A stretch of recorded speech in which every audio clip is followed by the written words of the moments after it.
ದಿನೇಶ್ ಗುಂಡೂರಾವ್ ಮಾನ್ಯ ಆರೋಗ್ಯ ಮತ್ತು ಕುಟುಂಬ ಕಲ್ಯಾಣ ಸಚಿವರು, ಕರ್ನಾಟಕ ಸರ್ಕಾರ ಮತ್ತು ದಕ್ಷಿಣ ಕನ್ನಡ ಜಿಲ್ಲಾ ಉಸ್ತುವಾರಿ ಸಚಿವರು, ಸನ್ಮಾನ್ಯ ಶ್ರೀ KJ ಜಾರ್ಜ್ ರಾಜ್ಯ ಇಂಧನ ಸಚಿವರು, ಕರ್ನಾಟಕ ಸರ್ಕಾರ, ಇವರ ಅನುಪಸ್ಥಿತಿಯಲ್ಲಿ ಅವರನ್ನು ಕೂಡ ನಾನು ಸ್ವಾಗತಿಸುತ್ತಿದ್ದೇನೆ.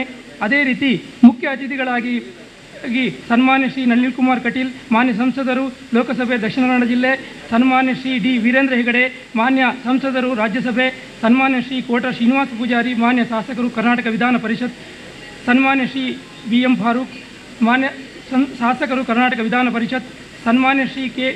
ಹರೀಶ್ ಕುಮಾರ್, ಮಾನ್ಯ ಶಾಸಕರು, ಕರ್ನಾಟಕ ವಿಧಾನ ಪರಿಷತ್, ಸನ್ಮಾನ್ಯ ಶ್ರೀ SL ಭೋಜೇಗೌಡ, ಮಾನ್ಯ ಶಾಸಕರು, ಕರ್ನಾಟಕ ವಿಧಾನ ಪರಿಷತ್, ಸನ್ಮಾನ್ಯ ಶ್ರೀ ಪ್ರತಾಪ್ ಸಿಂಹ ನಾಯಕ್, ಮಾನ್ಯ ಶಾಸಕರು, ಕರ್ನಾಟಕ ವಿಧಾನ ಪರಿಷತ್, ಸನ್ಮಾನ್ಯ ಶ್ರೀ ಮಂಜುನಾಥ ಭಂಡಾರಿ, ಮಾನ್ಯ ಶಾಸಕರು, ಕರ್ನಾಟಕ ವಿಧಾನ ಪರಿಷತ್, ಇವರನ್ನು ಕೂಡ ಅವರ ಅನುಪಸ್ಥಿತಿಯಲ್ಲಿ ನಾನು ಸ್ವಾಗತವನ್ನು ಕೋರುತ್ತೇನೆ. ನಮ್ಮ ನೂತನ ಕೊಣಾಜೆ ಮೆಸ್ಕಾಂ ಕಚೇರಿ ಕಾರ್ಯನಿರ್ವಹಿಸುವುದು ಮಂಜನಾಡಿ ಗ್ರಾಮದ ಪಂಚಾಯತಿನ ವ್ಯಾಪ್ತಿಯಲ್ಲಿ. ಮಂಜನಾಡಿ ಗ್ರಾಮವನ್ನು ಪ್ರತಿನಿಧಿಸುತ್ತಿರುವಂತಹ ಪಂಚಾಯತಿನ ಅಧ್ಯಕ್ಷರಾದ ಸನ್ಮಾನ್ಯ ಶ್ರೀಮತಿ ಸರೋಜಿನಿರವರು ಈ ಕಾರ್ಯಕ್ರಮದಲ್ಲಿ ವೇದಿಕೆಯಲ್ಲಿದ್ದಾರೆ. ಅವರನ್ನು ಸಂತೋಷದಿಂದ ಸ್ವಾಗತಿಸುತ್ತಿದ್ದೇನೆ. ಕಿರಿಯ ಇಂಜಿನಿಯರ್ ಉಳ್ಳಾಲ ಶ್ರೀ ನಿತೇಶ್ H ಇವರಿಂದ ಪುಷ್ಪ ಮತ್ತು ಪುಸ್ತಕದ ಗೌರವ.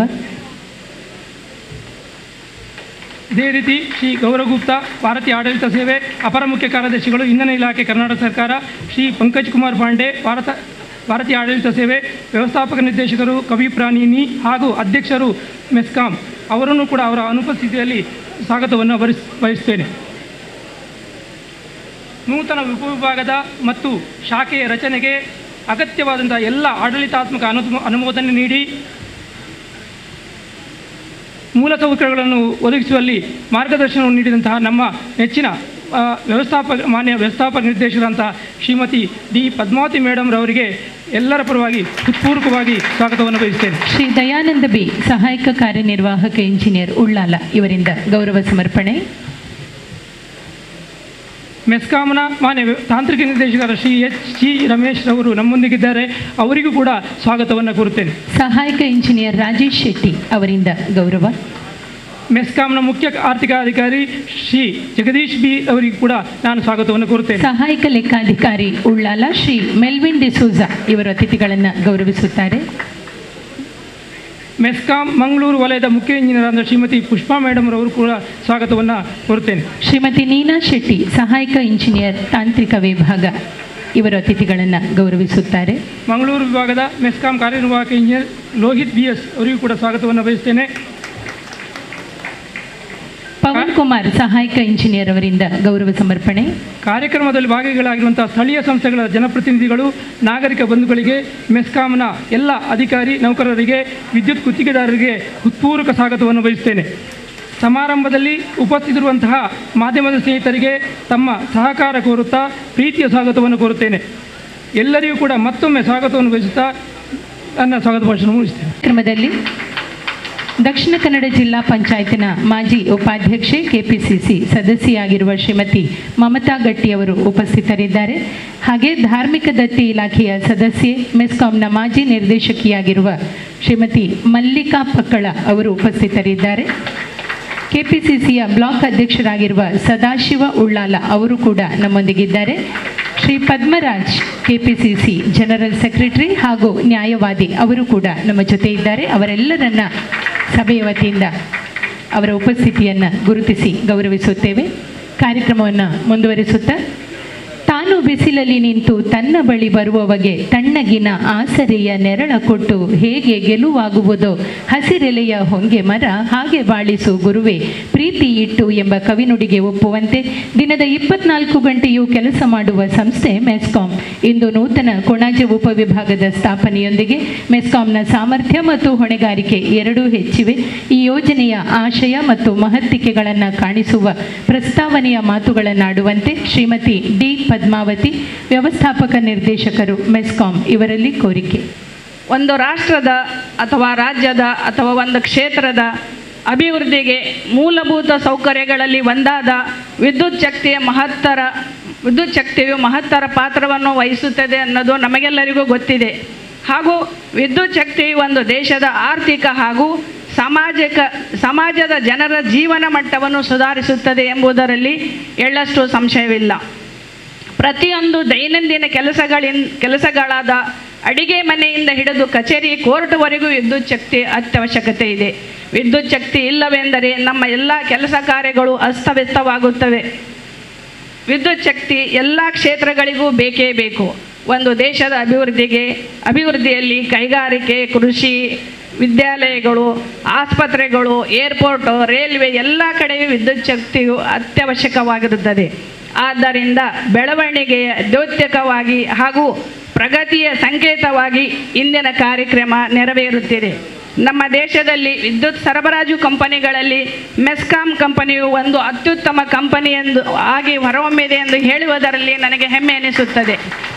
ವಿದ್ಯುತ್ ಶಕ್ತಿ ಸರಬರಾಜು ವ್ಯವಸ್ಥೆಯಲ್ಲಿ ಹೊಸ ಯೋಜನೆಗಳನ್ನು ಹಾಗೂ ಅನುಷ್ಠಾನಗೊಳಿಸಲು ಗ್ರಾಹಕರ ಸ್ನೇಹಿಯಾಗಿ ಅನೇಕ ಕಾರ್ಯಕ್ರಮಗಳನ್ನು ನಮ್ಮ ಘನ ಕರ್ನಾಟಕ ಸರ್ಕಾರವು ಇಂಧನ ಇಲಾಖೆಯ ಮಾರ್ಗದರ್ಶನದಂತೆ ಸುಧಾರಣೆಗಳನ್ನು ಮಾಡುತ್ತಾ ಮೆಸ್ಕಾಂ ಅವಿರತವಾಗಿ ಶ್ರಮಿಸುತ್ತಿದೆ. ಆಧುನಿಕ ತಂತ್ರಜ್ಞಾನಗಳನ್ನು ಅಳವಡಿಸಿಕೊಂಡು ವಿದ್ಯುತ್ ಜಾಲಗಳನ್ನು ಸುಧಾರಿಸಿ ತಾಂತ್ರಿಕ ಹಾಗೂ ವಾಣಿಜ್ಯ ನಷ್ಟಗಳನ್ನು ಕಡಿಮೆಗೊಳಿಸುವ ಮೂಲಕ ಗ್ರಾಹಕರಿಗೆ ಅತ್ಯುತ್ತಮ ಗುಣಮಟ್ಟದ ವಿದ್ಯುತ್ ಪೂರೈಸಲು ಹಾಗೂ ಗ್ರಾಹಕ ಸ್ನೇಹಿ ಇಂಥ ಪ್ರಮುಖ ಉದ್ದೇಶಗಳನ್ನು ತಲುಪಿಸಲು ಜನಪ್ರತಿನಿಧಿಗಳ ಸಹಕಾರದೊಂದಿಗೆ ಮೆಸ್ಕಾಂ ನಿರಂತರವಾಗಿ ಶ್ರಮಿಸುತ್ತಿದೆ. ಇಂತಹ ವಿದ್ಯುತ್ ಸುಧಾರಣೆಯ ಹಾಗೂ ಗ್ರಾಹಕ ಸ್ನೇಹಿ ಕಾರ್ಯಕ್ರಮಗಳ ಅಡಿಯಲ್ಲಿ ಇವತ್ತು ನಾವು ನೂತನ ಕೊಣಜೆ ಉಪವಿಭಾಗವನ್ನು ಪ್ರಾರಂಭಿಸುತ್ತಿದ್ದೇವೆ. ಮಾನ್ಯ ಸಭಾಧ್ಯಕ್ಷರು ಈಗಾಗಲೇ ಅದನ್ನು ಉದ್ಘಾಟನೆ ಮಾಡಿರುತ್ತಾರೆ. ಈ ವಿಭಾಗವು 4 ಶಾಖೆಗಳನ್ನು ಹೊಂದಿರುತ್ತದೆ. ಹಾಗೂ ತ್ವರಿತವಾಗಿ ವಿದ್ಯುತ್ ಅಡಚಣೆಯಾದಾಗ ತ್ವರಿತವಾಗಿ ವಿದ್ಯುತ್ ಅಡಚಣೆಯನ್ನು ಬಗೆಹರಿಸಲು 24/7 ಸೇವಾ ಕೇಂದ್ರವನ್ನು ಕೂಡ ಕಾರ್ಯನಿರ್ವಹಿಸುತ್ತದೆ. ಈ ಹೊಸ ಶಾಖೆ ಹೊಸ ಶಾಖೆಯಲ್ಲಿ ಕಿನ್ಯ ಶಾಖೆ, ಬೋಳಿಯಾರ್ ಶಾಖೆ ಹಾಗೂ ಮುಡಿಪು ಹಾಗೂ ಕೊಣಜೆ ಶಾಖೆ, ಈ 4 ಶಾಖೆಗಳು ಈ ಹೊಸ ಕೊಣಜೆ ಸಬ್ ಡಿವಿಷನ್ನಲ್ಲಿ ಕಾರ್ಯನಿರ್ವಹಿಸುತ್ತವೆ. ಪ್ರಸ್ತುತ ಉಲ್ಲಾಳು ತಾಲೂಕಿಗೆ 110/33/11 kV ಕೊಣಜೆ ಉಪವಿದ್ಯುತ್ ಕೇಂದ್ರದಿಂದ ಹಾಗೂ ತೊಕ್ಕೊಟ್ಟು ಉಪವಿದ್ಯುತ್ ಕೇಂದ್ರದಿಂದ ವಿದ್ಯುತ್ ಸರಬರಾಜು ಆಗುತ್ತಿದ್ದು, ಅಭಿವೃದ್ಧಿಗೊಳ್ಳುತ್ತಿರುವ ಹಾಗೂ ಬೆಳೆಯುತ್ತಿರುವ ಉಲ್ಲಾಳದ ಗ್ರಾಹಕರಿಗೆ ಸಂಖ್ಯೆಗನುಗುಣವಾಗಿ ಮೆಸ್ಕಾಂನಿಂದ ಹಲವು ಯೋಜನೆಗಳನ್ನು ಮುಂದಿನ ದಿನಗಳಲ್ಲಿ ಕೈಗೊಳ್ಳಲಾಗುತ್ತದೆ ಎಂದು ನಾನು ಈ ಸಮಯದಲ್ಲಿ ಹೇಳಬಯಸುತ್ತೇನೆ. ಮೊದಲನೆಯದಾಗಿ, ಕೊಣಜೆ ವಿದ್ಯುತ್ ಉಪಕೇಂದ್ರದಲ್ಲಿ ತೊಂದರೆಯಾಗದ ಹಾಗೆ ಏನಾದರೂ ತೊಂದರೆ ಆದಾಗ ಪರ್ಯಾಯ ವ್ಯವಸ್ಥೆಯಿಂದ ವಿದ್ಯುತ್ ಸರಬರಾಜು ಮಾಡುವುದಕ್ಕಾಗಿ ಹೊಸದಾಗಿ ನಿರ್ಮಿತವಾದ ಜಪ್ಪು 110 kV ಉಪವಿದ್ಯುತ್ ಕೇಂದ್ರದಿಂದ 33 kV ಅಂಡರ್ಗ್ರೌಂಡ್ ಯುಜಿ ಕೇಬಲನ್ನು ಅಳವಡಿಸುವ ಯೋಜನೆಯು ನಿನ್ನೆ ತಾನೇ ನಿಗಮ ಕಚೇರಿಯಿಂದ ಅನುಮೋದನೆ ನೀಡಲಾಗಿರುತ್ತದೆ. ಅದೇ ರೀತಿ 33 kV ತೊಕ್ಕೊಟ್ಟು ಕೇಂದ್ರದಲ್ಲಿ ಈಗಿರುವ 5 MA ಶಕ್ತಿ ಪರಿವರ್ತಕವು ಅಧಿಕ ಲೋಡು ಹೊಂದಿರುವುದರಿಂದ ಅದನ್ನು 10 MA ಶಕ್ತಿ ಪರಿವರ್ತಕವಾಗಿ ಉನ್ನತೀಕರಿಸಲು ಕೂಡ ಕ್ರಮ ಕೈಗೊಳ್ಳಲಾಗಿದೆ. ಇನ್ನು ಕೋಟೆಕಾರ್ 33 kV ಸ್ಟೇಷನ್ ಅದು ಕೂಡ ಕೆಲವೇ ತಿಂಗಳಲ್ಲಿ ಮುಗಿಯಲಿದ್ದು ಅದು ಕೂಡ ಸೇವೆಗೆ ಸಿದ್ಧವಾಗುತ್ತದೆ. ಅದೇ ರೀತಿ ಕೋಟೆಕಾರ್ ಸೆಕ್ಷನ್ ಶಾಖಾ ಕಚೇರಿ ಕಟ್ಟಡವನ್ನು ಕಟ್ಟಲಾಗುತ್ತಿದೆ, ಅದು ಕೂಡ ಕೆಲವೇ ದಿನಗಳಲ್ಲಿ ಕೂಡ ಸೇವೆ ಪ್ರಾರಂಭಿಸಲಿದೆ ಎಂದು ಹೇಳಬಯಸುತ್ತೇನೆ. ಹಾಗೂ ಹಾಲಿ ಇರುವ 110 kV ಕೊಣಜೆ ಉಪವಿದ್ಯುತ್ ಕೇಂದ್ರದಲ್ಲಿ ಹೆಚ್ಚುವರಿಯಾಗಿ 20 MA ಶಕ್ತಿ ಪರಿವರ್ತಕವನ್ನು ಅಳವಡಿಸಲು ಅನುಮೋದನೆ ದೊರೆತಿದ್ದು, ಹಾಗೂ ಇದಕ್ಕಾಗಿ 2.5 ಎಕರೆ ಜಮೀನನ್ನು ಕೂಡ ಜಿಲ್ಲಾಡಳಿತದಿಂದ ದೊರಕಿರುತ್ತದೆ ಎಂದು ನಿನ್ನೆ ನನಗೆ ತಿಳಿದು ಬಂದಿದೆ. ಹಾಗೆ ಈ ಕೊಣಜೆ ಈಗೇನು ನಾವು ಇಲ್ಲಿ ಉದ್ಘಾಟನೆಗೊಂಡಿದೆ, ಇದನ್ನು ಕೂಡ ನಾವು ಹೊಸ ಸಬ್ ಡಿವಿಷನ್ ಕಟ್ಟಲು ಕೊಣಜೆ ಹತ್ತಿರದೇ ಕೂಡ ನಮಗೂ ಅಲ್ಲಿ ಲ್ಯಾಂಡ್ ನೀಡುವುದಾಗಿ ಜಿಲ್ಲಾಡಳಿತವು ನಿನ್ನೆ ಭರವಸೆ ನೀಡಿರುತ್ತದೆ. ಇದರಿಂದ ನಿರಂತರವಾಗಿ ಅಡಚಣೆ ರಹಿತ ವಿದ್ಯುತ್ತನ್ನು ಉಲ್ಲಾಳ ಕ್ಷೇತ್ರಕ್ಕೆ ದೊರೆಯುತ್ತದೆ ಎಂದು ಈ ಸಮಯದಲ್ಲಿ ನಾನು ಹೇಳಬಯಸುತ್ತೇನೆ. ಫೆಬ್ರವರಿ 2009ರಲ್ಲಿ ಸುಮಾರು 30,000 ಗ್ರಾಹಕರಿಂದ ಕಾರ್ಯಾರಂಭಗೊಂಡ ಉಲ್ಲಾಳ ಉಪವಿಭಾಗವು ಇವತ್ತಿನ ದಿನ 65,000 ಗ್ರಾಹಕರನ್ನು ಒಳಗೊಂಡಿರುತ್ತದೆ. ಗ್ರಾಹಕ ಸ್ನೇಹಿಯಾಗಿ ಉತ್ತಮ ಗುಣಮಟ್ಟದ ವಿದ್ಯುತ್ತನ್ನು ಸರಬರಾಜು ಮಾಡಲು ಉಲ್ಲಾಳ ಉಪವಿಭಾಗವನ್ನು ವಿಭಜಿಸಿ ನೂತನ ಕೊಣಜೆ ಉಪವಿಭಾಗವನ್ನು ಹಾಗೂ ಈಗಾಗಲೇ ನಾನು ಹೇಳಿದ ಹಾಗೆ 4 ಶಾಖಾ ಕಚೇರಿಗಳನ್ನು ಪ್ರಾರಂಭಿಸಲಾಗಿದೆ. ಎಲ್ಲ ವಿದ್ಯುತ್ ಅಡೆತಡೆಗಳನ್ನು ನಿವಾರಿಸಲು ಕೂಡ 24/7 24/7 ಸೇವಾ ಕೇಂದ್ರಗಳನ್ನು ಕೂಡ ತೆರೆಯಲಾಗಿರುತ್ತದೆ. ಈ ಕಾರ್ಯಕ್ರಮಕ್ಕೆ ಎಲ್ಲ ರೀತಿಯಿಂದ ಸಹಕಾರ ನೀಡಿ ಹಿಂದೆಯೂ ಕೂಡ ಮುಂದೆಯೂ ಕೂಡ ಮೆಸ್ಕಾಂಗೆ ಬೆಂಬಲವನ್ನು ಸಭಾಧ್ಯಕ್ಷದಿಂದ ದೊರೆಯುತ್ತದೆ ಎಂದು ಭರವಸೆಯೊಂದಿಗೆ ನನ್ನ 2 ಪ್ರಾಸ್ತಾವಿಕ ಮಾತುಗಳನ್ನು ಮುಗಿಸುತ್ತೇನೆ. ಜೈ ಹಿಂದ್, ಜೈ ಕರ್ನಾಟಕ. ಕಾಂಗ್ರೆಸ್ನ ಅಧ್ಯಕ್ಷರು ಹಾಗೂ ಶ್ರೀ ಮಹಮ್ಮದ್ ಮೋನು ಮಾಜಿ ತಾಲೂಕು ಪಂಚಾಯತ್ ಅಧ್ಯಕ್ಷರು ಇವರು ಉಪಸ್ಥಿತರಿದ್ದಾರೆ. ನಿಮ್ಮ ಉಪಸ್ಥಿತಿ ನಮ್ಮ ಸಂತೋಷವನ್ನು ಹೆಚ್ಚಿಸಿದೆ ಎನ್ನುತ್ತಾ, ಸಹೃದಯಿಯಾದ ಕೆಲಸಗಾರನಿಗೆ ಭೌಗೋಳಿಕವಾದ ಎಲ್ಲೆಗಳಿಲ್ಲ, ಕಾಲ ದೇಶಗಳ ಮಿತಿಯಿಲ್ಲ ಅಂತಾರೆ. ಈ ಮಾತನ್ನು ಸಿದ್ಧ ಮಾಡಿ ತೋರಿಸಿದವರು, ಬೋಧನೆ ಪ್ರಚಾರಗಳಿಗಿಂತ ಆಚರಣೆ ಅನುಷ್ಠಾನಗಳೇ ಮುಖ್ಯ ಎಂದು ನಂಬಿ ನಡೆದುಕೊಂಡವರು, ಪ್ರದೇಶದ ಸನ್ಮಾನ್ಯ ಶಾಸಕರು, ಪ್ರಸ್ತುತ ವಿಧಾನಸಭಾಧ್ಯಕ್ಷರಾಗಿ ನಮ್ಮ ಜಿಲ್ಲೆಯ ಅಭಿಮಾನದ ಕುಂದಣಕ್ಕೆ ಹೊಸ ರತ್ನವನ್ನು ತೊಡಿಸಿದವರು, ಗೌರವಾನ್ವಿತ ಶ್ರೀ UT ಖಾದರ್ ಫರೀದ್ ಅವರು ಉದ್ಘಾಟನೆಯ ಮಾತುಗಳನ್ನು ಆಡುವಂತೆ ಅವರಲ್ಲಿ ವಿನಂತಿ. ಈಗ ಮುಡಿಪು ಪ್ರದೇಶದಿಂದ ಕೂಡ ಇದಕ್ಕೆ ಸೇರಿದ್ದೇವೆ. ಪ್ರಶಾಂತ್ ಕಾಜ್ ಅವರು ಬಹುಶಃ ಆ ಒಂದು ಪ್ರದೇಶ ನಮಗೆ ಮೇಲ್ಕಾರು ಇದಾಗ ಬಹುಶಃ ಇವತ್ತು ಸಂತುಷ್ಟರಾಗುವ ಒಂದು ವಿಚಾರ ಕೂಡ ಇವತ್ತು ಆಗಿದೆ. ನಾನು ಬಹುಶಃ ಇವತ್ತು ಮಂಗಳೂರು ವಿಧಾನಸಭಾ ಕ್ಷೇತ್ರದ ಎಲ್ಲ ಮತದಾರರು ಮತ್ತು ಕ್ಷೇತ್ರದ ನಮ್ಮ ಕಾರ್ಯಕರ್ತರು ಮತ್ತು ಯಾರೆಲ್ಲ ನಮ್ಮ ವಿಶೇಷ ಶ್ರಮಪಟ್ಟಿದ್ದಾರೆ ಅವರೆಲ್ಲರ ಪರವಾಗಿ ನಾನು ಅಭಿನಂದನೆ ಮತ್ತು ಶುಭಾಶಯನ ನೀವು ಸಲ್ಲಿಸಲಿಕ್ಕೆ ಬಯಸ್ತೇನೆ. ಎಲ್ಲ MD ಮತ್ತು ಎಲ್ಲ ಅಧಿಕಾರಿ ವರ್ಗದವರ ಸಹಕಾರ ಪಡೆದುಕೊಂಡು ಮಂಗಳೂರು ವಿಧಾನಸಭಾ ಕ್ಷೇತ್ರಕ್ಕೆ ಮುಂದಿನ 50 ವರ್ಷ ತನಕ ಆದರೂ ಕೂಡ ಈ ಪ್ರದೇಶ ಎಷ್ಟೇ ಅಭಿವೃದ್ಧಿ ಆಗುವಂಥ ಕಾಲಘಟ್ಟಕ್ಕೆ ಬಂದರೂ ಕೂಡ ವಿದ್ಯುತ್ ಕೊರತೆಯ ಮತ್ತು ಸಮಸ್ಯೆ ಆಗಬಾರ್ದು, ಅದರ ನಿರ್ವಹಣೆ ಸಮಸ್ಯೆ ಆಗಬಾರ್ದು ಅಂತ ಹೇಳಿಕೊಂಡು ಎಲ್ಲ ಬೇರೆ ಬೇರೆ ಯೋಜನೆ ಕೂಡ ಇವತ್ತು ಹಮ್ಮಿಕೊಳ್ಳಲಾಗಿದೆ. ಅಂಥ ಬೇರೆ ಬೇರೆ ಯೋಜನೆ ಹಮ್ಮಿಕೊಂಡದಲ್ಲಿ ಮೊದಲು ಯಾವುದಂತ ಹೇಳಿದರೆ, ಇವತ್ತು ಸಬ್ ಡಿವಿಷನ್ ಆಗಿ ಕೊಣಾಜೆಯಲ್ಲಿ ಹೊಸತಾದ ಸಬ್ ಡಿವಿಷನ್ ನಾವು ಇವತ್ತು ಪ್ರಾರಂಭ ಮಾಡಿದಂತ ಹೇಳಲಿಕ್ಕೆ ನಾನು ಇವತ್ತು ಬಯಸ್ತೇನೆ. ಹಿಂದೆ ನಮಗೆ ಒಂದೇ ಸಬ್ ಡಿವಿಷನ್ ಇತ್ತು, ಆ ಸಬ್ ಡಿವಿಷನ್ ಉಳ್ಳಾಳದಲ್ಲಿತ್ತು. ಇಡೀ ನಮ್ಮ ಒಂದು ಸುಮಾರು 4 ಸೆಕ್ಷನ್ ಆಫೀಸ್ ಮಾತ್ರ ಇತ್ತು. ಇದೀಗ ಕೊಣಾಜೆಯಲ್ಲಿ ಮತ್ತೊಂದು ಸಬ್ ಡಿವಿಷನ್ ಆದ ಕಾರಣ ಹೆಚ್ಚುವರಿಯಾಗಿ 4 ಸೆಕ್ಷನ್ ಆಫೀಸ್ ಓಪನ್ ಆಗುವಂಥ ವಿಚಾರ ಕೂಡ ಇವತ್ತು ಆಗಿದೆ. ಸೊ ಹಿಂದೆದ್ದ 4 ನಮ್ಮ ಕ್ಷೇತ್ರಕ್ಕೆ 4 ಸೆಕ್ಷನ್ ಆಫೀಸ್ ಇದ್ದರೆ ಈಗ 8 ಸೆಕ್ಷನ್ ಆಫೀಸ್ ಆಗುವಂಥ ವಿಚಾರ ಇವತ್ತು ಆಗ್ತದೆ. ಇದರಿಂದ ನಮಗೇನು ಪ್ರಯೋಜನ ಅಂತ ಹೇಳಿದರೆ, ಹೆಚ್ಚಿನವಾದ ಹ್ಯೂಮನ್ ರಿಸೋರ್ಸಸ್ ಸಿಗ್ತದೆ, ಹೆಚ್ಚಿನ ವೆಹಿಕಲ್ ಬಹುಶಃ ಇವತ್ತು ಅಗತ್ಯ ಬಂದಾಗ ಕ್ಷೇತ್ರ ಉದ್ದಗಳು ಸಂಚರಿಸಲಿಕ್ಕೆ ಹೆಚ್ಚಿನ ವಾಹನಗಳು ಸಿಗ್ತದೆ, ಹೆಚ್ಚಿನ ಸಿಬ್ಬಂದಿಗಳು ಸಿಕ್ಕುವಂಥ ವ್ಯವಸ್ಥೆ ಆಡಳಿತಾತ್ಮಕವಾಗಿ ಇದು ನಮಗೆ ಭಾಳಷ್ಟು ಪ್ರಯೋಜನಕಾರಿಯಾಗುವಂಥ ವಿಚಾರ ಕೂಡ ಇವತ್ತು ಆಗ್ತದೆ. ವಿದ್ಯುತ್ ಎಲ್ಲಕ್ಕಿಂತ ಮೂಲಭೂತ ಸೌಕರ್ಯ ಅಂತ ಅತಿ ಅಗತ್ಯವಾಗಿ ಮತ್ತು ಬೆಳವಣಿಗೆಗೆ ಮತ್ತು ಪೂರಕವಾಗಿ ಏನಾದರೂ ಬೇಕಾದರೆ ಅದು ವಿದ್ಯುತ್ ಇದ್ದರೆ ಮಾತ್ರ ಸಾಧ್ಯ ಅಂತ ಹೇಳಲಿಕ್ಕೆ ನಾನು ಬಯಸ್ತೇನೆ. ಸಮರ್ಪಕವಾದ ವಿದ್ಯುತ್ ಚರ್ಕನ ಇಲ್ಲದಿದ್ದರೆ ಒಂದು ಸಮರ್ಪಕವಾದಂತಹ ವಿದ್ಯುತ್ನ ಪೂರೈಕೆ ಇಲ್ಲದಿದ್ದರೆ ಯಾವ ಅಭಿವೃದ್ಧಿ ಪ್ರದೇಶ ಕೂಡ ಅಭಿವೃದ್ಧಿ ಆಗಲಿಕ್ಕೆ ಸಾಧ್ಯ ಇಲ್ಲ. ಒಂದು ದೊಡ್ಡ ದೊಡ್ಡ ಕಂಪನಿಗಳು ಮತ್ತು ದೊಡ್ಡ ದೊಡ್ಡ ಫ್ಯಾಕ್ಟ್ರಿಗಳು ಒಂದು ಬರಬೇಕಾದ್ರೆ ಅಲ್ಲಿ ವಿದ್ಯುತ್ ಶಕ್ತಿಯ ಪವರ್ ಹೇಗಿದೆ, ಇನ್ನೊಂದು ವ್ಯವಸ್ಥೆ ಹೇಗಿದೆ, ಮೂಲಭೂತ ಇದನ್ನೆಲ್ಲ ನೋಡಿಕೊಂಡು ಅವರು ಬರ್ತಾರೆ. ಅವರಿಲ್ಲಿ ಒಂದು ಕೋಟ್ಯಾಂತರ ಬಂಡವಾಳ ಹಾಕಿ ನಾಳೆ ಇಲ್ಲಿ ವಿದ್ಯುತ್ ಇಲ್ಲದೆ ಯಾರಿಗೂ ನಷ್ಟಗಳು ಯಾರು ಕೂಡ ತಯಾರಿರುವುದಿಲ್ಲ. ಇದನ್ನು ನೋಡಿಕೊಂಡೇ ಅವರು ಲೆಕ್ಕಾಚಾರ ಮಾಡಿಕೊಂಡು ಬರುವಾಗ ಭವಿಷ್ಯ ದಿನಗಳಲ್ಲಿ ಇಲ್ಲಿ ವಿದ್ಯುತ್ ಶೈಕ್ಷಣಿಕ ಕ್ಷೇತ್ರಗಳಿರಲಿ, ಕೈಗಾರಿಕೆಗಳಿರಲಿ, ಇನ್ನಿತರ ಒಂದು ದೊಡ್ಡ ಮಟ್ಟ ಫ್ಯಾಕ್ಟ್ರಿ ಬರುವ ಸಂದರ್ಭದಲ್ಲಿ ಇದೆಲ್ಲ ಕೂಡ ಪೂರಕವಾಗಿರ್ತದೆ. ಆದಾಗ ಪವರ್ ಅತಿ ಅಗತ್ಯ. ಒಬ್ಬನ ಮನುಷ್ಯನ ಮತ್ತು ಒಂದು ಪ್ರದೇಶದ ಆರ್ಥಿಕತೆ ಒಂದು ಬಲವರ್ಧಿಗೆ ಅದು ಸಮರ್ಪಕವಾದ ವಿದ್ಯುತ್ ಶಕ್ತಿಗೆ ಪೂರೈಕೆ ಇದ್ದರೆ ಮಾತ್ರ ಸಾಧ್ಯ. ನಾವು ಅರ್ಥ ಮಾಡಿಕೊಳ್ಬೇಕು. ಅದಕ್ಕಾಗಿ ಇನ್ನು ಬಹುಶಃ 30-40 ವರ್ಷದವರೆಗೂ ಕೂಡ ಇವತ್ತು ಆಡುವಂಥ ವ್ಯವಸ್ಥೆಗೆ ನಾವು ಮಾಡಿಕೊಂಡು ಪ್ರಪಂಚ ಒಂದು ಸಬ್ ಡಿವಿಷನ್ ಆಫೀಸ್ ಆಗಿದೆ. ಈ ಸಬ್ ಡಿವಿಷನ್ ಆಫೀಸ್ ನಿಮಗೆ ಆಗಲೇ ಗೊತ್ತಿದೆ, ನನಗೆ ವಿಚಾರ ಹೇಳಲಿಕ್ಕೆ ನಾನು ಹೋಗೋದಿಲ್ಲ, ಯಾವ ವಿಭಾಗ ಎಲ್ಲೆಲ್ಲಿಗೆ ಬರ್ತದೆ ಅಂತ ಹೇಳಿಕೊಂಡು. ಗ್ರಾಮ ಈಗ ವಿಟ್ಲ ಸೆಕ್ಷನ್ ಆಫೀಸ್ ವಿಟ್ಲದಲ್ಲಿದೆ, ಅದನ್ನು ಕೂಡ ಈ ಪ್ರದೇಶಕ್ಕೆ ಹಾಕಲಿಕ್ಕೆ ಈಗಾಗಲೇ ಹೇಳಿದ್ದೇವೆ. ಇಷ್ಟೆಲ್ಲ ಮೂಲಭೂತ ಮಾಡೋ ಸಂದರ್ಭದಲ್ಲಿ ಕೂಡ ಇವತ್ತು ಬಹುಶಃ ಒಂದು 33 KV ಸಬ್ಸ್ಟೇಷನ್ ಕೋಟೆಕಾರಲ್ಲಿ ಇವತ್ತು ರೆಡಿ ಆಗ್ತಾ ಇದೆ. ನಮ್ಮ ತೊಕ್ಕೋಟೆ ಎನ್ನುವ ಸಬ್ಸ್ಟೇಷನನ್ನು 110 KVಗೆ ಉನ್ನತೀಕರಿಸಲು ಈಗಾಗಲೇ ಎಲ್ಲ ಯೋಜನೆಗಳು ಇವತ್ತು ರೂಪಿಸಲಾಗಿದೆ. ಕೊಣಾಜೆಯಲ್ಲಿರುವಂಥ ಏನು ಇವತ್ತು ನಮ್ಮ ಸಬ್ಸ್ಟೇಷನ್ ಇದೆ ಅದು ಮೆಗಾವಾಟ್ ಇವತ್ತು ಜಾಸ್ತಿ ಮಾಡಲಿಕ್ಕೆ, ಮತ್ತೊಂದು ಟ್ರಾನ್ಸ್ಫರ್ ಆಗಲಿಕ್ಕೆ ಕೂಡ ಇವತ್ತು ಕೆಲಸ ಇವತ್ತು ಪ್ಲ್ಯಾನ್ ಮಾಡಲಾಗಿದೆ. ಅದಲ್ಲದೆ ನಮ್ಗೆ ಏನಾದರೂ ಬಹುಶಃ ಈ ಕಡೆ ಫೀಡರಿಂದ ಕೊಣಾಜೆ ಫೀಡರಿಂದ ಕೊನೆಯಿಂದ ನಮಗೆ ಕರೆಂಟ್ ಕಡಿಮೆ ಆದ ಸಂದರ್ಭದಲ್ಲಿ ನಮ್ಮ ಮಂಗಳೂರಿಂದ ನೇರವಾಗಿ ನಮಗೆ ಕರೆಂಟ್ ಸಿಕ್ಕಲಿಕ್ಕೆ ಬೇಕಾಗಿ ಅಂಡರ್ಗ್ರೌಂಡ್ ಕೇಬಲನ್ನು ಜಪ್ಪಿನಮೊಗರಿಂದ ತೊಕ್ಕೋಟ್ನವರೆಗೆ 5 ಕೋಟಿ ರೂಪಾಯಿಯಲ್ಲಿ ಈಗಾಗಲೇ ಸ್ಯಾಂಕ್ಷನ್ ಆಗಿ ಮುಂದಿನ ಕೆಲಸ ಇವತ್ತು ಪ್ರಾರಂಭವಾಗ್ತದೆ.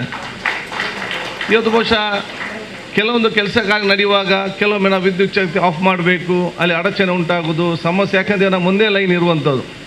ಆದ ಕಾರಣ ಕೊಣಾಜೆಯಿಂದ ದೇರ್ಲಕಟ್ಟೆವರೆಗೆ ಮತ್ತು ಕೊಣಾಜೆಯಿಂದ ಕಿನ್ಯ ಫೀಡರ್ವರೆಗೆ ಅಂಡರ್ಗ್ರೌಂಡ್ ಕೇಬಲ್ ಹಾಕಿಕೊಂಡು ಎಲ್ಲಿಗೂ ಅನ್ಇಂಟರಪ್ಟೆಡ್ ನಮ್ಮ ಕರೆಂಟನ್ನು ಕ್ಷೇತ್ರ ಉದ್ದಗಲಕ್ಕೂ ಇವತ್ತು ಮುಂದೆ ಕೊಡಲಿಕ್ಕೆ ಬೇಕಾಗಿ ಈ ಯೋಜನೆ ಕೂಡ ಇವತ್ತು ಹಮ್ಮಿಕೊಳ್ಳಲಾಗುವುದು. ಅದಕ್ಕಾಗಿ ಬಹುಶಃ ನಾವು ಸರ್ಕಾರ ಬಂದು ಆದದ್ದು 5 ರಿಂದ 6 ತಿಂಗಳು ಮಾತ್ರ. 5 ತಿಂಗಳಲ್ಲಿ ಮೆಸ್ಕಾಂ ಇಲಾಖೆಯ ಅಧಿಕಾರಿಗಳು ಮತ್ತು ಬೆಂಗಳೂರಿನ ಸನ್ಮಾನ್ಯ KJ ಜಾರ್ಜ್ ಅವರು ಮತ್ತು ಅವರ ಕಚೇರಿಯ ಅಧಿಕಾರಿಗಳು ಸೇರಿಕೊಂಡು 5 ತಿಂಗಳಲ್ಲಿ 50 ವರ್ಷಕ್ಕೆ ಬೇಕಾಗುವಂಥ ಮಂಗಳೂರು ಕ್ಷೇತ್ರಕ್ಕೆ ಬೇಕಾಗುವಂತಹ ಎಲ್ಲ ಕೆಲಸ ಕಾರ್ಯಗಳು ಮಾಡಿದ ಶಕ್ತಿ ಇದ್ದರೆ ಅದು ನೀವು ಕೊಟ್ಟದ ಮತದ ಪವರ್ ಅಂತ ನಾನು ಹೇಳಲಿಕ್ಕೆ ನಾನು ಇವತ್ತು ಬಯಸ್ತೇನೆ. ನಮ್ಮ ಕ್ಷೇತ್ರ ಜನಸಾಮಾನ್ಯ ಕೊಟ್ಟ ಮತದ ಮೌಲ್ಯ ಎಲ್ಲಿದೆ ಅಂತ ಹೇಳಿದರೆ ನನ್ನ ಫೋಟೋದಲ್ಲಿ ಅಂತ ಸಭಾತೆ ಸೀಟಲ್ಲಿಲ್ಲ. ಬಹುಶಃ ಇವತ್ತು KBಯಲ್ಲಿ ಏನೆಲ್ಲ ಕೆಲಸ ಆಗ್ತಿದೆ ಅದು ಆಗುದಿದ್ರೆ ನೀವು ಕ್ಷೇತ್ರ ಜನಸಾಮಾನ್ಯರು ಕೊಟ್ಟಂಥ ಮತದ ಶಕ್ತಿ ಅಂತ ನಾನು ಹೇಳಲಿಕ್ಕೆ ನಾನು ಇವತ್ತು ಬಯಸುವಂಥದ್ದು. ಆದ ಕಾರಣ ನಾವು ಬಹುಶಃ ವಿದ್ಯುತ್ ಶಕ್ತಿಗೆ ಸಂಬಂಧಪಟ್ಟಾಗೆ ಸಮರ್ಪಕವಾಗಿ ನಿರ್ವಹಿಸೋದು, ಮೂಲಭೂತವಾದ ರಸ್ತೆ ಸಂಬಂಧಪಟ್ಟಂತೆ ಈಗಾಗಲೇ ಏನೆಲ್ಲ ಕೆಲವು ಕೆಲಸಗಳು ಈಗಾಗಲೇ ಅತ್ಯುತ್ತಮ ರಸ್ತೆ ನಿರ್ಮಾಣ ಆಗಿದೆ, ಏನೆಲ್ಲ ಬಾಕಿ ಇದೆ ಅದನ್ನು ಕೂಡ ಶೀಘ್ರದಲ್ಲೇ ಅದರ ಬಗ್ಗೆ ನಾನು ನಿಮಗೆ ಮಾಹಿತಿ ಕೊಡಲಿಕ್ಕೆ ಹೋಗ್ತೇನೆ. 24 ಗಂಟೆ ಕುಡಿಯೋ ನೀರು ಯಾವ ಮಾತನ್ನು ನಾನು ಹೇಳಿದ್ದೇನೆ, ನನ್ನ ಈ ಚುನಾವಣೆ ಮುಗಿಯೋ ಸಂದರ್ಭದಲ್ಲಿ 24 ಗಂಟೆ ಕುಡಿಯೋ ನೀರು ಕೊಡೋ ಜವಾಬ್ದಾರಿ ನಾನು ವಹಿಸಿಕೊಂಡು ಆ ಕೆಲಸ ಮಾಡ್ತಂತ ಹೇಳಲಿಕ್ಕೆ ನಾನು ಇವತ್ತು ಬಯಸ್ತೇನೆ.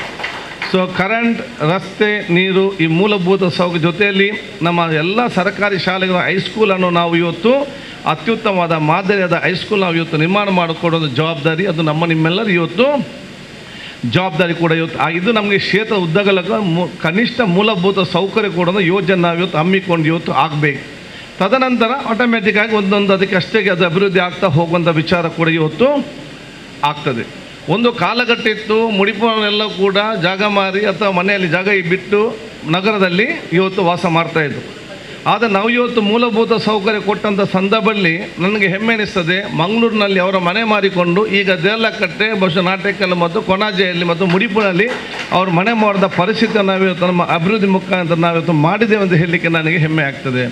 ಆದ ಕಾರಣ ಬಹುಶಃ ನಾನೆಲ್ಲ ನಮ್ಮ ಕ್ಷೇತ್ರದ ಎಲ್ಲ ಗ್ರಾಮ ಪಂಚಾಯತಿನ ಅಧ್ಯಕ್ಷರಿಗೆ, ಸರ್ವ ಸದಸ್ಯರಿಗೆ, ಈ ಹಿಂದೆ ಕೆಲಸ ನಿರ್ವಹಿಸುವಂಥ ಎಲ್ಲ ನಮ್ಮ ಅಧ್ಯಕ್ಷ ಸದಸ್ಯರಿಗೆ, ಎಲ್ಲ ನಮ್ಮ ಜನಪ್ರತಿನಿಧಿಗಳಿಗೆ, ಎಲ್ಲ ಜಾತಿ ಎಲ್ಲ ಧರ್ಮ ಧಾರ್ಮಿಕ ಮುಖಂಡರುಗಳಿಗೆ, ಸಂಘ ಸಂಸ್ಥೆಗಳಿಗೆ, ಪ್ರತಿಯೊಂದು ದುಡಿಯೋ ವರ್ಗ, ಅದು ರಿಕ್ಷಾ ಚಾಲಕರಿಂದ ಹಿಡಿದು ಕೂಲಿ ಕಾರ್ಮಿಕರಿಂದ ಬಸ್ಸಿನವರಿಂದ ಹಿಡಿದು ವಿವಿಧ ಇಲಾಖೆ ಕೆಲಸ ಎಲ್ಲರ ಕೊಡುಗೆ ಈ ಅಭಿವೃದ್ಧಿಯಲ್ಲಿ ಇದೆ ಅಂತ ನಾನು ಹೇಳಲಿಕ್ಕೆ ನಾನು ಇವತ್ತು ಬಯಸ್ತೇನೆ. ಸರ್ವರು ಕೂಡ ಅವರವರ ಕೆಲಸ ಮಾಡಿದ ಕಾರಣ ಇದು ಇಷ್ಟೆಲ್ಲ ಇವತ್ತು ಅಭಿವೃದ್ಧಿ ಆಗಲಿಕ್ಕೆ ಇವತ್ತು ಸಾಧ್ಯವಾಗ್ತದಂತ ಹೇಳಲಿಕ್ಕೆ ನಾನು ಇವತ್ತು ಹೆಚ್ಚಿಸುವಂಥದ್ದು. ಅದಕ್ಕೆ ಮುಂದಿನಲ್ಲಿ ಕೂಡ ನಿಮ್ಮೆಲ್ಲರ ಸಹಕಾರ ಇರುವಂಥ ಅವಕಾಶ ಆಗಲಿ. ಸಬ್ ಡಿವಿಷನ್ ಇಲ್ಲಿ ಪ್ರಾರಂಭ ಆಗಿದೆ. ನನ್ನ ಹೇರಿಕೆ ಇಷ್ಟೇ, ಯಾಕೆಂದರೆ ನನ್ನ ಕೋರಿಕೆ ಇಷ್ಟೇ, ಎಲ್ಲ ಅಧಿಕಾರಿಗಳು ಒಂದು ಟೀಮ್ ವರ್ಕ್ ಆಗಿ ತಮ್ಮ ಕೆಲಸವನ್ನು ಇವತ್ತು ಮಾಡಬೇಕಂತ ನಾನು ಹೇಳಲಿಕ್ಕೆ ನಾನು ಇವತ್ತು ಬಯಸ್ತೇನೆ. ನೀವು ಮೇಲ್ಮಟ್ಟದ ಅಧಿಕಾರಿಯಿಂದ ತಳಮಟ್ಟದ ಅಧಿಕಾರಿವರೆಗೆ ಒಂದೇ ವಿಷನ್ ಇಟ್ಟುಕೊಂಡು ಜನಪರವಾಗಿರುವಂಥ ಯೋಜನೆ ರೂಪಿಸಿಕೊಳ್ಳಲಿಕ್ಕೆ ಒಮ್ಮತದಿಂದ ತಮ್ಮ ಕೆಲಸ ನಿರ್ವಹಿಸಬೇಕಂತ ಹೇಳಲಿಕ್ಕೆ ನಾನು ಇವತ್ತು ಬಯಸುವಂಥದ್ದು. ಒಂದು ಅಧಿಕಾರಿ ಒಂದು ತೀರ್ಮಾನ ಮಾಡೋದು, ಅದು ಕೆಳಗೆ ಅಧಿಕಾರಿ ಇನ್ನೊಂದು ಪಾಯಿಂಟ್ ಹಾಕೋದು, ಇಲ್ಲಿ ಕೆಲಸಗಳು ಮುಂದೆ ಹೋಗೋದು ನಮಗೆ ಅದು ಸಹಿಸಲಿಕ್ಕೆ ನಮಗೆ ಕೆಲಸ ಹಾಕ್ಕೊಂಡು ನಮಗೆ ಹೋಗುವಂಥ ವಿಚಾರ ಇವತ್ತು ಆಗಬೇಕಂತ ಹೇಳಲಿಕ್ಕೆ ನಾನು ಇವತ್ತು ಇಚ್ಛಿಸುವಂಥದ್ದು. ಅದಕ್ಕಾಗಿ MD ಆಗಿ ಬಹುಶಃ ಪದ್ಮಾವತಿ ಅವರು ಬಂದ ಸಂದರ್ಭ ನಾನು ಹೇಳಿದ್ದೇನೆ, ನಿಮಗೆ ಯಾವ ಅಧಿಕಾರಿ ಬೇಕು, ಯಾವ ಅಧಿಕಾರಿ ಬೇಡ ಅಂತೇಳಿ ನನಗೆ ಹೇಳಿ. ಆ ಅಧಿಕಾರಿ ಬೇಡ ಅಂತ ಹೇಳಿದರೆ ನಾವು ತಕ್ಷಣ ನಾವು ತೆಗೆದು ಬಿಸಾಡ್ತೇವೆ. ಮತ್ತು ನನಗೆ ನಾಳೆ ಅವನು ಸರಿ ಇಲ್ಲ ಇವನು ಸರಿ, ನೀವು ಕೆಲಸ ಮಾಡಿದ್ರೆ ನಮಗೆ ಅದು ಜವಾಬ್ದಾರಿ ನಿಮ್ಮದು, ಕೆಲಸ ಮಾಡೋ ಜವಾಬ್ದಾರಿ ನಿಮ್ಮದು. ನಮಗೆ ಅವನು ಮಾಡಲಿಲ್ಲ ನಮಗೆ ಹೇಳಬಾರ್ದು. ನಿಮ್ಮ ಮುಖಾಂತರ ಕೆಲಸ ಮಾಡಿಸ್ಕೊಂಡು ಹೋಗಿ, ನೀವು ಹೇಳಿದಾಗ ಯಾರು ಕೇಳೋದಿಲ್ವೋ ಅದಕ್ಕೆ ಸಹಕಾರ ನಮಗೆ ಹೇಳಿ, ನಿಮಗೆ ಬೇಕಾದರೂ ನಾವು ತಂದು ನಿಲ್ಲಿಸುವಂಥ ಕೆಲಸ ನಾವು ಇವತ್ತು ಮಾಡ್ತೇವೆ. ನಮಗೇನು ಯಾರ ಮೇಲೆ ದ್ವೇಷ ಇಲ್ಲ, ಯಾರು ಬರಬೇಕಂತ ಇಲ್ಲ, ನಮಗೆ ಹೋಗಬೇಕಂತ ಇಲ್ಲ. ನಮಗೆ ಕೆಲಸ ಮಾತ್ರ ನಮಗೆ ಫಾಸ್ಟ್ ಆಗುವಂಥ ವಿಚಾರ ಅಲ್ಲದೆ ನಮ್ಮಲ್ಲಿ ಬೇರೆ ಯಾವುದೇ ವಿಚಾರ ಇಲ್ಲ ಅಂತ ಭಾಳ ಸ್ಪಷ್ಟವಾಗಿ ಹೇಳಲಿಕ್ಕೆ ನಾನು ಇವತ್ತು ಬಯಸುವಂಥದ್ದು. MD ಮೆಸ್ಕಾಮ್ನವರು ಕೂಡ ಇಂಪ್ಲೆನ್ಸ್ ಮಾಡಿ, ದೊಡ್ಡ ಇಂಪ್ಲೆನ್ಸ್ ಮಾಡಿ ಏನು ಬರಲಿಲ್ಲ. ಇಕ್ಬಾಲ್ ಇದ್ದ, ಕರ್ಕೊಂಡು ಬಂದ, ಹೇಳಿದ್ದು, ನಾನು ಲೆಟ್ರ್ ಕೊಟ್ಟು ನಾನು ಹೋಗಿದ್ದೇನೆ ಬಸ್ಸಲ್ಲಿಗೂ, ನಾನು ಊರಿಗೆ ಹೋಗಿ ಬಹುಶಃ ಅವರಿಗೆ ಯಾರ ಕೈಯಲ್ಲಿ ಕೊಟ್ಟಿದ್ದು ನಾವು ಅದನ್ನು ಸೀರಿಯಸ್ ಆಗಿ ತೆಗೋ, ನಮಗೆ ಜನ ಬೇಕು ಕೆಲಸ ಮಾಡಲಿಕ್ಕೆ, ಅಷ್ಟಲ್ಲಿ ನಮ್ದು ಏನು ಅದರಲ್ಲಿ ವಿಚಾರ ಇವತ್ತಿಲ್ಲ. ಅದಕ್ಕಾಗಿ ನಾನೆಲ್ಲ ಅಧಿಕಾರಿ ವರ್ಗದವ್ರಿಗೆ ಹೇಳಿದಿಷ್ಟೇ, ನಿಮ್ಮ ಪ್ರಾಮಾಣಿಕತೆಯಿಂದ ನಿಮ್ಮ ಕೆಲಸ ಮಾಡಿಕೊಂಡು ಹೋಗಿ. ಜನಸಾಮಾನ್ಯರಿಗೆ ಒಂದು ಅದು ಏನು ಸಮಸ್ಯೆ ಇದೆ ಅಂತ ನಾನು ಹೇಳೋದಿಲ್ಲ. ಮುಂಚೆ ಭಾಳಷ್ಟು ಸಮಸ್ಯೆ ಇತ್ತು. ಎಲ್ಲ ಟಿ ಎಸ್ ಅಬ್ಬೋಕರು ಮತ್ತು ಟಿ ಎಸ್ ಅಬ್ದೋರ್ ದೊಡ್ಡ ಲೀಡರ್ ಆಗಿದ್ದರು ತಂದು MLA ಆಗಿದ್ದಾಗ.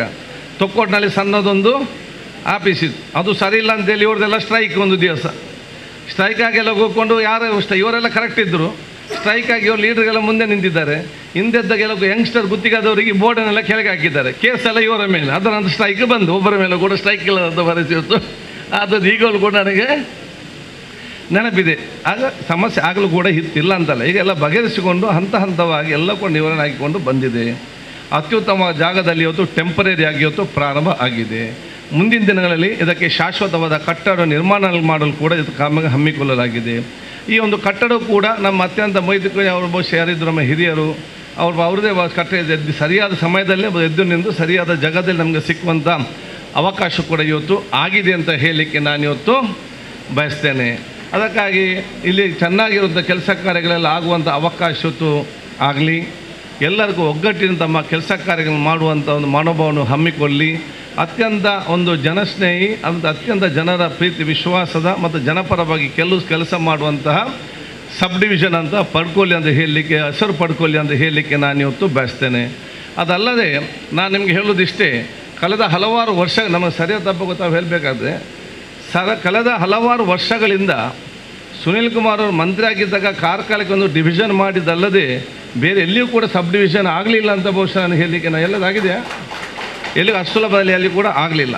ಈ ಸಲ ನಾವು ಯಾವುದೆಲ್ಲ ಕೆಲಸ ಬಹುಶಃ ನಮ್ಮ ಮೆಸ್ಕಾಂ ಮಂತ್ರಿಗೆ ಹೇಳಿದೇವ, ತಕ್ಷಣ ಬೋರ್ಡ್ ಮೀಟಿಂಗ್ನ ಎಲ್ಲವೂ ಕೂಡ ಇವತ್ತು ಅಪ್ರೂವ್ ಮಾಡಿ, ಯಾವುದು ಕೂಡ ಇಲ್ಲ ಅಂತ ಹೇಳಿಲ್ಲ, ಎಲ್ಲವೂ ಕೂಡ ಅಪ್ರೂವ್ ಮಾಡಿಕೊಂಡು ಕೆಲಸ ಮಾಡಿದ್ದಾರೆ. ಅದಕ್ಕೆ ನಾನು ಕೂಡ ಹೇಳಿದ್ದೇನೆ, ಏನೆಲ್ಲ ಸವಲತ್ತಿದೆಯಾ ಅದು ಅಂಡರ್ಗ್ರೌಂಡ್ ಕೇಬಲ್, ನಮ್ಮ ಸಿಟಿ ವ್ಯಾಪ್ತಿಯಲ್ಲಿ ಅಂಡರ್ಗ್ರೌಂಡ್ ಕೇಬಲ್ ಮಾಡಲಿಕ್ಕೆ ಇನ್ನೊಂದು ವಿಚಾರ ಸಂಬಂಧಪಟ್ಟ ಏನೆಲ್ಲ ಇದೆಯಾ ಅದೆಲ್ಲ ಕೂಡ ಬೇಗ ಮಾಡಿ.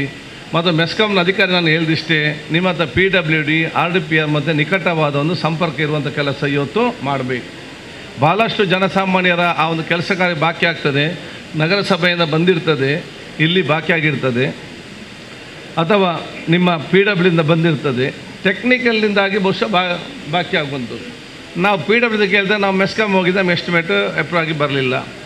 ಇವರಿಗೆ ಫೋನ್ ನಾವು ಮಂಗಳೂರಿಗೆ ಕಳಿಸಿದ್ದೇವೆ, ಅಲ್ಲಿಂದ ಇದನ್ನೆಲ್ಲ ಕೂತು. ಅದಕ್ಕಾಗಿ ನೀವು ಒಂದು ನೋಡಲ್ ಅಧಿಕಾರಿಯನ್ನು ಇದಕ್ಕೆ ಅಂತ ಒಂದು ಚಾರ್ಜ್ ಅಂತ ಕೊಡಬೇಕು ಒಬ್ಬನಿಗೆ, ಅವನ ಜವಾಬ್ದಾರಿ ಇದ್ದಂಥ ಆಫೀಸರಲ್ಲಿ ಒಬ್ಬನನ್ನು ಕೋಆರ್ಡಿನೇಟ್ ಡೆವಲಪ್ಮೆಂಟ್ ವರ್ಕಿಗೆ ವಿವಿಧ ಇಲಾಖೆ ಜೊತೆ ಕೋಆರ್ಡಿನೇಟ್ ಮಾಡಲಿಕ್ಕೆ ಒಬ್ಬರು ನೋಡಲ್ ಅಧಿಕಾರಿ ಮಾಡಿದರೆ ಆ ಕಾಂಟ್ರಾಕ್ಟರ್ಗಿರಲಿ ಇಂಜಿನಿಯರ್ಗಿರಲಿ ಅವ್ರು ಯಾರನ್ನು ಸಂಪರ್ಕಿಸಬೇಕಂತೇಳಿ ಒಂದು ಕೆಲಸ ಮತ್ತು ಸುಲಭದಲ್ಲಿ ಫಾಸ್ಟ್ ಆಗುವಂಥ ಅವಕಾಶ ಕೂಡ ಇವತ್ತು ಆಗ್ತದೆ. ಅದಕ್ಕಾಗಿ ಬಹುಶಃ ನಾನು ನಿಮಗೆಲ್ಲರಿಗೂ ನನ್ನ ವಿಶೇಷದ ಅಭಿನಂದನೆ ಶುಭಾಶಯ ನಾನು ಇವತ್ತು ಸಲ್ಲಿಸಿಕೊಂಡು, ಬಹುಶಃ ಇವತ್ತು ಪ್ರಾರಂಭ ಆದದ್ದು ಇವತ್ತು ಅತ್ಯಂತ ಈ ಒಂದು ಪ್ರದೇಶದ ಬೆಳವಣಿಗೆಗೆ ಅತ್ಯುತ್ತಮವಾದ ಕೆಲಸ ನಿರ್ವಹಿಸುವ ಅವಕಾಶ ಇವತ್ತು ಆಗಲಿ. ಬಹುಶಃ ಕೆಲವೊಂದು ಹೊಸತಾಗಿ ಇಲ್ಲಿ ಕೆಲಸಕ್ಕೆ ಸೇರಿದವರು ಕೂಡ ಇದ್ದಾರೆ, ಕೆಲವು ನಾವು ಹೇಳಿ ಕೂಡ ಸೇರಿದವರು ಇದ್ದಾರೆ. ನಾನು ಹೇಳಿದ್ದೇನೆ ಅಂತೇಳಿ ಅವರನ್ನು ಕೆಲಸ ಮಾಡಿದರೆ ಬಿಡಬೇಡಿ, ಅವರಿಗೆ ಸ್ವಲ್ಪ ಜಾಸ್ತಿ ಕೆಲಸ ಕೊಡಿ ಅಂತ ನಾನು ಹೇಳಲಿಕ್ಕೆ ನಾನು ಇವತ್ತು ನಾವು ಕೆಲಸ ಮಾಡಬೇಕಂತಲೇ ನಾವು ಕಳಿಸುವಂಥದ್ದು. ಜವಾಬ್ದಾರಿ ಕೊಟ್ಟು ಚೆನ್ನಾಗಿ ಕೆಲಸ ಮಾಡಿಸಲಿಕ್ಕೆ ಒಂದು ತಮ್ಮ ಕೆಲಸ ಕಾರ್ಯಗಳನ್ನು ಹಮ್ಮಿಕೊಳ್ಳೋ ಅವಕಾಶ ಇವತ್ತು ಆಗಬೇಕು. ಅದಕ್ಕೆ ಒಟ್ಟಾರೆ ಒಂದು ಟೀಮ್ ವರ್ಕ್ ಆಗಿ ಫುಲ್ ಎನರ್ಜಿ ಹಾಕಿ ಅತ್ಯುತ್ತಮವಾಗಿ ಮುಂದೆ ಹೋಗುವಂಥ ವಿಚಾರ ಇವತ್ತು ಆಗಲಿ ಅಂತ ನಾನು ಕೂಡ ನಿಮಗೆಲ್ಲ ಕೇಳಿಕೊಳ್ಳುತ್ತಾ, ಬಹುಶಃ ಮತ್ತೊಮ್ಮೆ ಈ ಎಲ್ಲ ಕಾರ್ಯಕ್ರಮಗಳಿಗೆ ಎಲ್ಲ ರೀತಿಯ ಸಹಕಾರ ಕೊಟ್ಟಂಥ ಪ್ರತಿಯೊಬ್ಬರಿಗೂ ಕೂಡ ನನ್ನ ವಿಶೇಷದ ಅಭಿನಂದನೆ ಶುಭಾಶಯ ನಾನು ಇವತ್ತು ಸಲ್ಲಿಸಿಕೊಂಡು, ಅಸಗೋಲಿ ಪ್ರದೇಶ ಒಂದು ಅತ್ಯುತ್ತಮವಾದ ಸೌಹಾರ್ದದ ಪ್ರೀತಿಯ ಒಂದು ಉತ್ತಮವಾದ ಪ್ರದೇಶ ಕೂಡ ಇವತ್ತು ಆಗಿದೆ. ನೀವು ಅಧಿಕಾರಿ ಯಾವುದೇ ಟೆನ್ಷನಲ್ಲಿ ಬಂದು ಅಸಗೋಲಿಗೆ ಬಂದರೆ ನಿಮ್ಮ ಟೆನ್ಷನ್ ಎಲ್ಲ ದೂರ ಆಗುವಂಥ ಕೆಲಸ ಈ ಊರವ್ರು ಮಾಡ್ತಾರೆ ಎಂಬ ವಿಶ್ವಾಸ ನನಗೆ ಖಂಡಿತವಾಗಿಯೂ ಇದೆ ಅಂತ ಹೇಳಲಿಕ್ಕೆ ನಾನು ಇವತ್ತು ಬಯಸ್ತೇನೆ. ಮತ್ತೊಮ್ಮೆ ನಿಮಗೆಲ್ಲರಿಗೂ ನಾನು ಶುಭಾಶಯ ಸಲ್ಲಿಸಿಕೊಂಡು, ಈ ಒಂದು ಕ್ಷೇತ್ರ ಮಾತ್ರ ಅಲ್ಲ, ದಕ್ಷಿಣ ಕನ್ನಡ ಉಡುಪಿ ಯಾವುದೆಲ್ಲ ಏನಾದರೂ ಕೆಲಸ ಕಾರ್ಯಗಳು ಬಹುಶಃ ಬೆಂಗಳೂರಿನಲ್ಲಿ ಮಂತ್ರಿಗಳ ಹತ್ರ ಮುಖ್ಯಮಂತ್ರಿ ಆಗಬೇಕಾದಲ್ಲಿ ದಯವಿಟ್ಟು ನನ್ನ ಗಮನಕ್ಕೆ ತನ್ನಿ. ನಾನು ಬಹುಶಃ ನಮ್ಮ ಕ್ಷೇತ್ರದ ಡಿವಿಷನ್ ಮಾತು ಉತ್ತಮವಾಗುವುದಲ್ಲ, ಇಡೀ ಮೆಸ್ಕಾಮೇ ಒಂದು best one of the electrical ಸಿಸ್ಟಮ್ನಲ್ಲಿ 5-6 ಮೆಸ್ಕಾಮ್ ಇದೆ, ಅದು one of the best MESCOM ಆಗಿ ಇವತ್ತು ಪರಿವರ್ತನೆ ಆಗುವಂಥ ಕೆಲಸ ಇವತ್ತು ಆಗಬೇಕಂತ ಕೂಡ ನಾನು ಇವತ್ತು ಹೇಳಿಕೊಂಡು ನಿಮಗೆಲ್ಲರಿಗೂ ನನ್ನ ಶುಭಾಶಯ ನಾನು ಇವತ್ತು ಸಲ್ಲಿಸಿ, ದೇವರ ಹೆಸರಲ್ಲಿ ನಾವು ಇದನ್ನು ಉದ್ಘಾಟಿಸಿ, ಬಹುಶಃ ನೀವು ಯಾರೆಲ್ಲ ತಾವು ಸ್ಥಳೀಯ ಮಟ್ಟದ ಜನಪ್ರತಿನಿಧಿದ್ದೀರಾ, ಸ್ಥಳೀಯ ಮಟ್ಟದ ಮುಖಂಡರಿದ್ದೀರಾ, ಇದು ನಮ್ಮ ಆಸ್ತಿ ಅಲ್ಲ, ಇದು ನಿಮ್ಮ ಊರಿನ ಆಸ್ತಿ. ಆದ ಕಾರಣ ಇದನ್ನು ಉಳಿಸಿಕೊಂಡು ಬೆಳೆಸಿಕೊಂಡು ಪ್ರೋತ್ಸಾಹ ಕೊಡಿ, ಇನ್ನಷ್ಟು ಉತ್ತಮವಾಗಿ ಮಾರ್ಪಡೋ ಕೆಲಸ ಅದು ನಿಮ್ಮೆಲ್ಲರ ಇವತ್ತು ಜವಾಬ್ದಾರಿ ಇವತ್ತು ಆಗಿದೆ ಅಂತ ನಾನು ಕೂಡ ಹೇಳಲಿಕ್ಕೆ ನಾನು ಇವತ್ತು ಬಯಸಿ ಮತ್ತೊಮ್ಮೆ ನಿಮಗೆಲ್ಲ ಶುಭಾಶಯ ಸಲ್ಲಿಸುತ್ತಾ, ಮತ್ತು ಹೊಸತಾಗಿ ಒಂದು ಯೋಜನೆ ಬರುವಾಗ ಕೆಲವೊಂದು ಸಮಸ್ಯೆಗಳಿದ್ದೇ ಇರ್ತದೆ, ಇಲ್ಲ ಅಂತಲ್ಲ, ಅದೊಂದು ಟ್ರಾನ್ಸಿಟ್ ಪೀರಿಯಡ್. ಯಾವುದೇ ಒಂದು ವಿಚಾರದಲ್ಲಿ ಕೂಡ ಒಂದು ಕಡೆಯಿಂದ ಒಂದು ಕಡೆ ಶಿಫ್ಟ್ ಆಗುವಾಗ ಸಣ್ಣ ಮಟ್ಟದ ಟೆಕ್ನಿಕಲ್ ಇಶ್ಯೂಸ್, ಆಫೀಸ್ ಇದೆಲ್ಲ ಬರುವುದು ಸ್ವಾಭಾವಿಕ. ಯಾವುದೆಲ್ಲ ಸಮಸ್ಯೆ ಇದೆ ಅದೊಂದು ಲೈನಪ್ ಮಾಡಿ ಅದು ಅಧಿಕಾರಿಗಳು ಕೊಡಿ, ಅದನ್ನು ಕೂತ್ಕೊಂಡು ಅದನ್ನು ಸರಿಪಡಿಸುವಂಥ ಕೆಲಸ ನಾವೆಲ್ಲ ಕೂಡ ಮಾಡುವಂತ ನಾನು ಹೇಳಿಕೊಳ್ತಾ ಮತ್ತೊಮ್ಮೆ ನಿಮಗೆ ಶುಭಾಶಯ ಸಲ್ಲಿಸಿ ದೇವರ ಹೆಸರು ನಾವು ಇದಕ್ಕೆ ಉದ್ಘಾಟಿಸ್ತೇವೆ. ನಮಸ್ಕಾರ. ಜೈ ಹಿಂದ್, ಜೈ ಕರ್ನಾಟಕ. ಇರುವ ನೂತನ ಕೊಣಾಜೆ ಉಪವಿಭಾಗ ಮತ್ತು ಶಾಖಾ ಕಚೇರಿಗಳ ಉದ್ಘಾಟನಾ ಸಮಾರಂಭದ ಆಮಂತ್ರಣ ಪತ್ರ ತಲುಪಿ ಸಂತೋಷವಾಯಿತು. ಉದ್ಘಾಟನಾ ಸಮಾರಂಭ ಸರ್ವ ರೀತಿಯಿಂದಲೂ ಯಶಸ್ವಿಯಾಗಲೆಂದು ಹಾರೈಸುತ್ತೇನೆ. ತನ್ಮೂಲಕ ಗ್ರಾಹಕರಿಗೆ ಇನ್ನೂ ಹೆಚ್ಚಿನ ಸೇವೆ ಸಲ್ಲಿಸುವಂತಾಗಲೆಂದು ಆಶಿಸುತ್ತಾ ಎಲ್ಲರಿಗೂ ಶುಭವನ್ನು ಹಾರೈಸುತ್ತೇನೆ. ಶ್ರೀ ಮಂಜುನಾಥ ಸ್ವಾಮಿಯ ಅನುಗ್ರಹವಿರಲಿ. ಇತಿ ಡಿ ವೀರೇಂದ್ರ ಹೆಗಡೆಯವರು. ಧನ್ಯವಾದಗಳು ವಿನೋದ್. ಉಪವಿಭಾಗ ಲಭ್ಯ ಆಯಿತು ಅಂತಂದರೆ ತ್ವರಿತ ದೂರು ನಿರ್ವಹಣೆ, 24x7 ವಾಹನ ಲಭ್ಯತೆ, ಹೀಗೆ ಹಲವಷ್ಟು ಪ್ರಯೋಜನಗಳು ಇವೆಲ್ಲ ಸಾಧ್ಯವಾಗಿರೋದು ಸ್ಥಳೀಯ ಶಾಸಕರು ಆಗಿರುವ ನಮ್ಮ ಗೌರವಾನ್ವಿತ ವಿಧಾನಸಭಾ ಅಧ್ಯಕ್ಷರ ಸಹಕಾರದಿಂದ.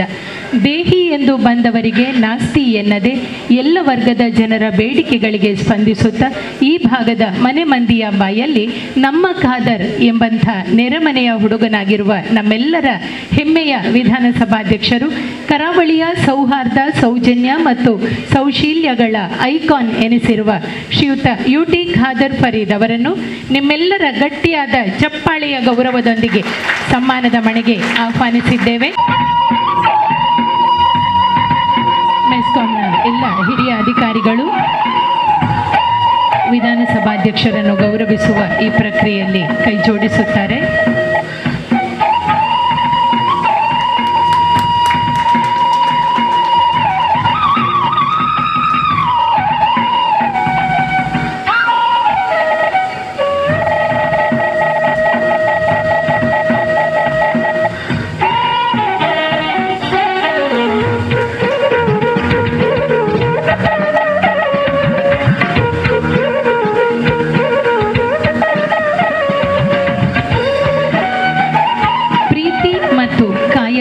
ನಮ್ಮ ಮನುಷ್ಯತ್ವದ 2 ಅಡಿಗಲ್ಲುಗಳು ಎಂದು ಸಿಗ್ಮಂಡ್ ಫ್ರಾಯ್ಡ್ ಹೇಳಿದ. ಕೊಣಾಜೆ ಉಪವಿಭಾಗವು ಸಾಕಾರಗೊಂಡಿರುವ ಈ ಸಂಭ್ರಮದ ಕ್ಷಣದಲ್ಲಿ ಮೆಸ್ಕಾಂನ ವ್ಯವಸ್ಥಾಪಕ ನಿರ್ದೇಶಕರನ್ನು ಗೌರವಿಸಿ ತಮ್ಮ ಕೃತಜ್ಞತೆಯನ್ನು ಅರ್ಪಿಸ ಬಯಸಿದ್ದಾರೆ ಇಲ್ಲಿನ ನಾಗರಿಕರು. ಮಾನದ ಪೀಠಕ್ಕೆ ಆಹ್ವಾನಿಸುವಂತೆ ಮೇಡಮ್ ಪದ್ಮಾವತಿ ಅವರನ್ನು ಸಮ್ಮಾನದ ಪೀಠಕ್ಕೆ ಸಾಂಗತ್ಯದಲ್ಲಿ ಮಾನ್ಯ ವಿಧಾನಸಭಾಧ್ಯಕ್ಷರ ಅನುಮತಿಯೊಂದಿಗೆ ಈ ಒಂದು ಗೌರವವನ್ನು ಊರಿನ ನಾಗರಿಕರ ವತಿಯಿಂದ ಮೆಸ್ಕಾಂನ MD ಅವರಿಗೆ ನೀಡಲಾಗುತ್ತಿದೆ. ಗೌರವಾನ್ವಿತ ವಿಧಾನಸಭಾಧ್ಯಕ್ಷರು ಈ ಸಮ್ಮಾನವನ್ನು ನಡೆಸಿಕೊಡುವಂತೆ ವಿನಂತಿ ಮಾಡಿಕೊಳ್ತಾ ಶ್ರೀಮತಿ ಮಮತಾ ಗಟ್ಟಿಯವರು ಕೂಡ ಸಮ್ಮಾನದ ಪ್ರಕ್ರಿಯೆಯಲ್ಲಿ ನಮ್ಮೊಂದಿಗೆ ಜೊತೆಯಾಗಿದ್ದಾರೆ.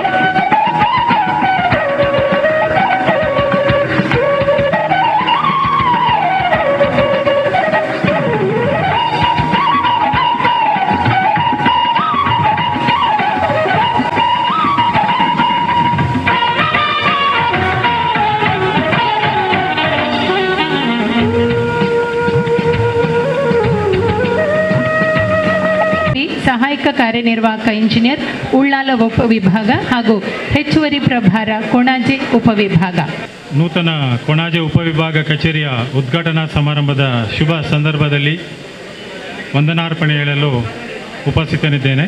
ವಿದ್ಯುತ್ ಶಕ್ತಿ ಒಂದು ಅತ್ಯಗತ್ಯ ಮೂಲಭೂತ ಸೌಕರ್ಯವಾಗಿದ್ದು ಅಭಿವೃದ್ಧಿಯ ಪಥದಲ್ಲಿ ವಿಕಾಸದ ಹೆಜ್ಜೆಯಂತೆ ಈ ದಿನ ಮೆಸ್ಕಾಂ ಇಲಾಖೆಯ ನೂತನ ಉಪವಿಭಾಗ ಕಚೇರಿಯನ್ನು ಕೊಣಾಜೆ ಪರಿಸರದಲ್ಲಿ ಉದ್ಘಾಟನೆ ಮಾಡಲಾಗಿದ್ದು, ಈ ಉದ್ಘಾಟನಾ ಕಾರ್ಯಕ್ರಮಕ್ಕೆ ಆಗಮಿಸಿದ ನಮ್ಮೆಲ್ಲರ ಪ್ರೀತಿಯ ಅಭಿವೃದ್ಧಿಯೇ ಮಂತ್ರ ಎಂಬ ಧ್ಯೇಯದೊಂದಿಗೆ ನಮ್ಮೆಲ್ಲರ ಅಭಿವೃದ್ಧಿ ಪ್ರಯತ್ನಗಳಿಗೆ ಬೆನ್ನೆಲುಬಾಗಿ ನಿಂತು ತಮ್ಮ ಬಿಡುವಿಲ್ಲದ ವೇಳೆಯಲ್ಲಿಯೂ ಮೆಸ್ಕಾಂನ ನೂತನ ಉಪವಿಭಾಗ ಕಚೇರಿಯ ಉದ್ಘಾಟಿಸಿ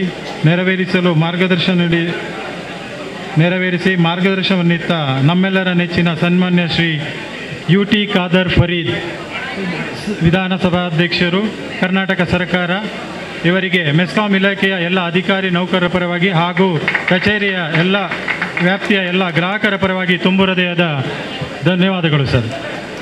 ಹಾಗೆ ನಮ್ಮ ಈ ಒಂದು ಕಾರ್ಯಕ್ರಮದ ವೇದಿಕೆಯಲ್ಲಿ ಸರೋಜಿನಿ ಅಧ್ಯಕ್ಷರು ಮಂಜನಾಡಿ ಗ್ರಾಮ ಪಂಚಾಯತ್ ಅವರು ನಮ್ಮೊಂದಿಗಿದ್ದು ಸಹಕಾರವನ್ನು ನೀಡಿದರೆ ಅವರಿಗೆ ನಾನು ತುಂಬ ಹೃದಯದ ಕೃತಜ್ಞತೆಯನ್ನು ಹೇಳಲಿಕ್ಕೆ ಬಯಸ್ತೇನೆ.